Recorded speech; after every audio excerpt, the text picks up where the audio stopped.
Alex, let me just talk you through some of the findings of our investigation. Perhaps you can then comment on some of those, Yeah. if that's okay.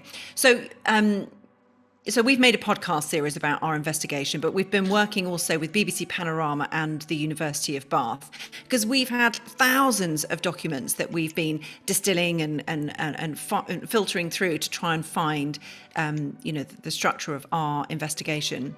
And some of the key things that we found was that British American Tobacco were employing this company called FSS in South Africa to monitor a lot of their competitors over there in South Africa. And through FSS, they employed 200 informants who sometimes were employees directly for their competitors. They were all paid in exchange for information on the inner workings of some of their competitors, factory workers, security guards, even one of their competitors' attorneys. And we can trace a lot of the paperwork back to a lot of it being orchestrated and within full knowledge of senior staff at BAT headquarters. I mean, it's difficult for you to make a sweeping statement on all of that, but just from what you've heard, what do you make of that? Yeah, I mean, it's hard not to hear that and to see, the allegations that have been previously made and not have concerns. We are as a country in 2021, kind of redefining and re-understanding what global Britain is. And I think it's really important that we're a force for doing things the right way. And that sounds, I know, quite a twee and dated idea nowadays, because it just seems that anything goes sometimes. But we shouldn't act in that way. And those sort of things are hard to understand, that would be the right way in which things would be handled. And as I say, exceptionally concerning and something that clearly needs to be properly investigated by relevant authorities. The thing that really struck me was it appeared that a British company, a British multinational, is behaving in a different jurisdiction in a way that it would never be able to get away with in the UK. And just that discrepancy of how a company operates in different territories doesn't seem right to me. No, and again, I would never draw a distinction there. As you say, there are accepted norms and behaviours that we would expect in this country, and obviously that would sit beneath the rule of law. That's the number one, and that's an absolute. But below that, ways in which we think things should be done, and as I say, kind of the right way to do things. And I don't think that changes just because you're in a different jurisdiction. We would hope that actually, because in that moment you're ambassadors, as it is, you're carrying the name and our country name and the brand. And if we are serious about being a force for good in the world, then these sort of things don't contribute to that. And so, as I say, I wouldn't see a distinction that suddenly it's completely unacceptable in this country, but it's acceptable somewhere else because, well, it's distant and it's not to do with us. That to me doesn't really ring true, and I don't that doesn't feel right to me. Some of the detail of what FSS were doing on behalf of BAT they were placing tracking beacons on competitors' vehicles, or people that work with their competitors, so they could monitor where they were going. And sometimes that was able to actually be tapped into from the UK, and they would be able to see what was going on. And also there was a couple of instances that we are aware of ourselves that homes were broken into with devices placed. Now, in your mind, could any of that sort of behaviour be justified if they felt there was wrongdoing going on? Could BAT be justified in paying a private security firm to place tracking devices on vehicles if they thought there was wrongdoing taking place? Again, starting domestically, we would find it hard to explain why that would be the right thing to do. And if there is I find that hard to imagine that would be something that you would proudly say that you do and that you think that is acceptable. And if they do think that, they should say so. That if they think that the kind of enforcement agency or enforcement regime in a different country just isn't strong enough, well, you've got to think that there are better ways and mechanisms to resolve that than those sort of activities. It's hard to understand that. Certainly, as I say, in this country, we wouldn't be very patient at that. So if there are justifications, they really need to make them and be very candid that they've done these sorts of things, and B, that they feel that they're perfectly acceptable things to do. Because as I say, I find that quite hard to understand. Well, in their exchanges with us during the course of our investigation and our podcast, they have said that all of this was done, that the parts that they've acknowledged to were done to assist law enforcement in the crackdown on the illicit trade, which, you know, is a massive problem, not only in South Africa, but in lots of parts of the continent, with smuggled cigarettes and a huge loss of tax revenue there. So again, it comes down to, could that be a justifiable defence, assisting law enforcement in that way? Well, I mean, I'd like the perspective of law enforcement to say whether that's welcome, that sort of activity. As I say, we wouldn't think in this country that that's something we would expect to happen or would be very supportive of. So, you know, if the authorities were keen that was part of it, then you'd look at it differently. But again, I think it would be on them to demonstrate that. I think the burden of proof there, because I wouldn't accept that as a basic idea that that's something that normally within an established democracy and an allied state, that's the sort of thing that usually happens. Now, it's very exciting for me as somebody part of this team that's been working on this investigation for over a year to then see that you had raised this in Parliament to the Attorney General. That was really exciting for me, because there's, you know, we have limits as journalists. We can do the work, we can put the information out there, and then to see that you had picked it up, taken that baton, and raised this question in Parliament. You know, that was really exciting. But I just wanted to ask, what was it that made you do that made you want to bring this up in Parliament? Well, I've got a very important role as Shadow Public Health Minister. So I obviously oversee the opposition's policy on smoking and smoking cessation, and our, you know, desires to be smoke-free by 2030, and then of course hold the government to account and scrutinise what they do with regards to those goals as well. And so when you see something like this of a company, a British, you know, company, clues in the name, that, you know, is acting in a way that, you know, it doesn't seem, you know, you look at it and you think that doesn't feel right. You know, I thought it was important then to talk to the government and to, you know, to use the mechanisms we've got as very public mechanisms too, to say, well, you know, what do you make of this? Now, often, as you look through the thousands and thousands of written questions that go in every month, the responses are not necessarily the best in the world, and I don't think the response I got was the most satisfactory. But that's our way as parliamentarians of trying to open that conversation with the government, of trying to demonstrate to the Attorney General, hey, we're interested in this, and we think there's something in this, and then hopefully as a jumping off point for further parliamentary engagement, but also for yourselves and others who are interested in it to try and, you know, to push further and to get more information. So that for me was very much my sort of first engagement in the process, but I don't think it's going to be my last. And it was interesting in the reply that came, like you say, perhaps you were, I don't know if you were satisfied with the answer, but in the answer it did say that the SFO continues to assist international law enforcement with ongoing investigations related to this matter and will assess any new material it receives. So, you know, it's not completely over, potentially. No, it's not. I mean, the root of the answer, which was obviously that the SFO had done this long investigation and concluded they hadn't passed the evidential threshold.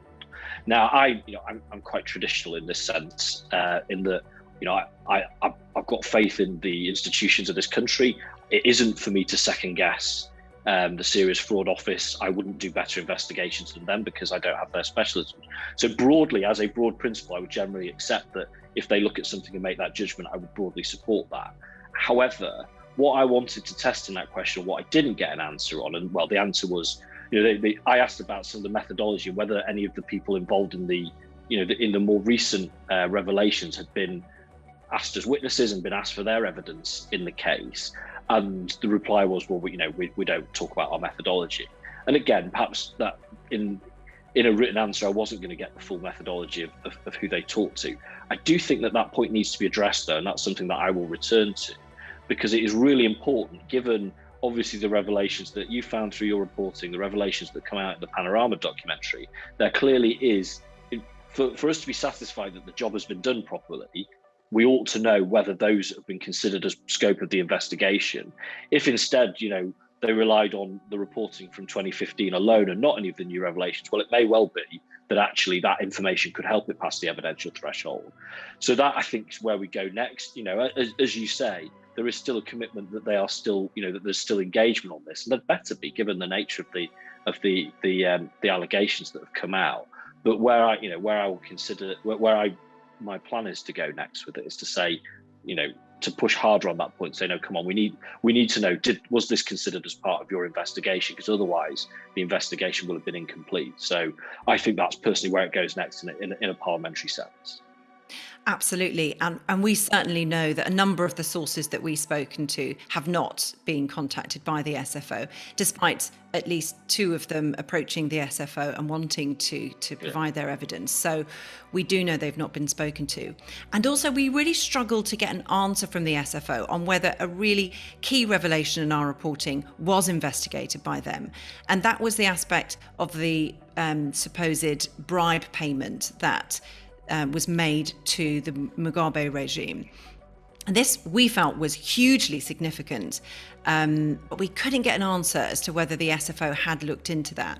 And just to outline it a little bit for you, so we came across this really explosive debriefing document where BAT, through their subcontractor FSS, had got some contractors in Zimbabwe. So they'd gone across the border doing the same work, spying on competitors, reporting back.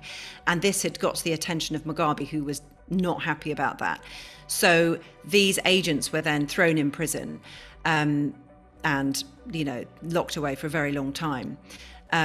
So then a deal came to the table whereby maybe they could be released and they could have further discussions about working within Zimbabwe if FSS would consider making a donation of up to $500,000 to ZANU-PF, Robert Mugabe's party.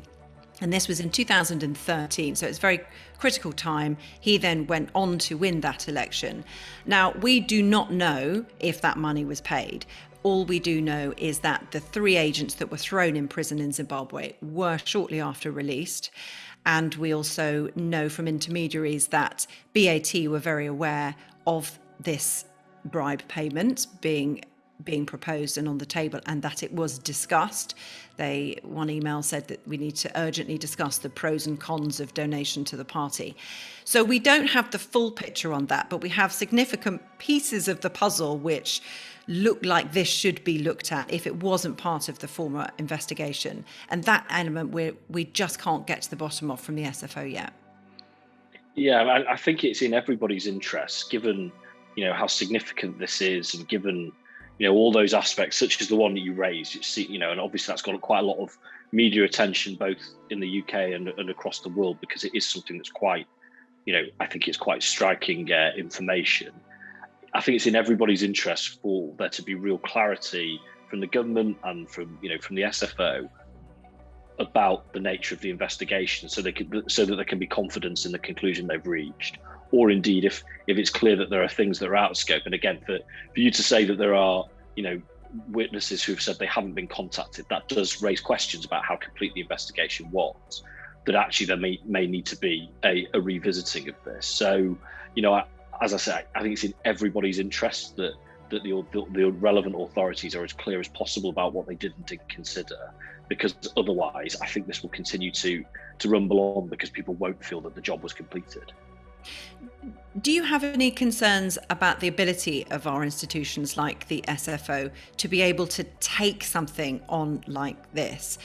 Through our reporting, we established that I believe only 7 employees were working on this case at the SFO, compared to at the, I imagine at Slaughter and May, the law firm on behalf of BAT, there would have been a much larger number than 7 working on the case. Is there a bit of an imbalance there, which means the SFO, just can't afford to take this on because it would be, extremely difficult for them to win a case like this? Well, I think, it would be a point, for as long as there's been litigation in the space of tobacco, which obviously is many, many decades now, many indeed, there's always been that point that the state tends to be outgunned by really big corporations. Nevertheless, when the case is strong, There is still, it's still perfectly possible to be successful there. So, I wouldn't, I would hope that in itself is not a reason not to pursue it. I would make a broader point that for 11 years now, we've had, persistent cutbacks to the public sector, persistent pay freezes, and made people not want to work in those environments. Obviously, kind of a reduction in the support and cachet given to working in the public sector, all of which I think have been bad decisions that have meant that these organisations are weaker. Domestically, for example, HMRC is in a much weaker position to tackle tax evasion and schemes that are on the border with tax avoidance. And so it would not surprise me. I have to say, I don't know whether that is the case in this particular case. But as I say, I don't think our domestic institutions are as strong as possible. But what I would say, I would always say when I was a councillor and I had responsibility for trading standards, again, there are often times the council would be outgunned by whoever was sat across the table. But that we should always take things forward if we thought they were right. And that doesn't mean you would win every single case. But I would hope that our institutions, in this case, the SFO, where the evidence was there, would take it to court. And, that might be in the face of significant legal teams on the other side. But if you believe that that's that's the right thing to do and that something has happened here, then I think you would want to do that. And I think the public would think that that's a good use of public money. I certainly would. So, I hope that wouldn't scare them off that. And again, if they don't feel they have the resources to pursue these sorts of investigations, they ought to do that. They ought to say that. They haven't said that in this case. They say that it hasn't passed the evidential threshold. And that is what people are finding a little hard to understand. And I wonder if you could, I know you've sort of already said this anyway, but just explain really what you hope will happen next moving forward. I feel like we've reached the end of what we can do. We've gathered this material. We've put the story out there.